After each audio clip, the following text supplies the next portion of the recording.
التعليم.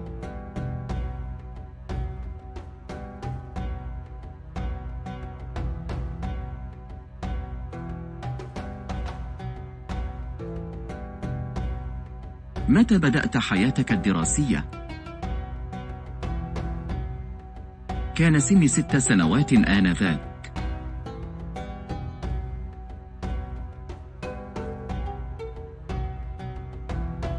أولاً، ذهبت إلى روضة الأطفال.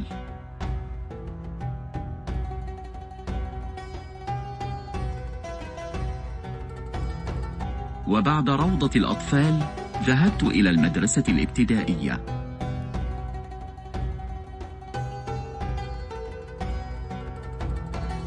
ثم درست في المدرستين المتوسطة والثانوية.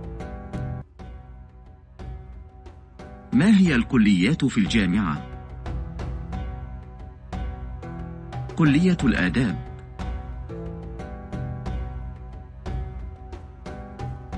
كلية العلوم،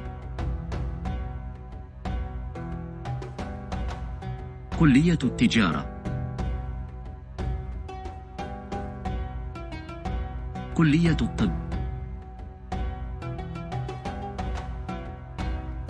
كلية الهندسة، كلية الحقوق، كلية الزراعة، كلية الصحافة.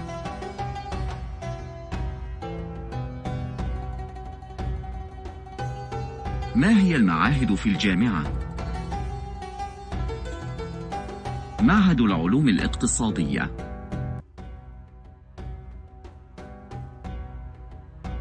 معهد العلوم الشرقية. ما هي الدرجات في الجامعة؟ البكالوريوس، الماجستير،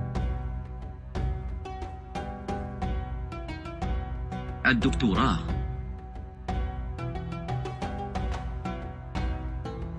دبلوم،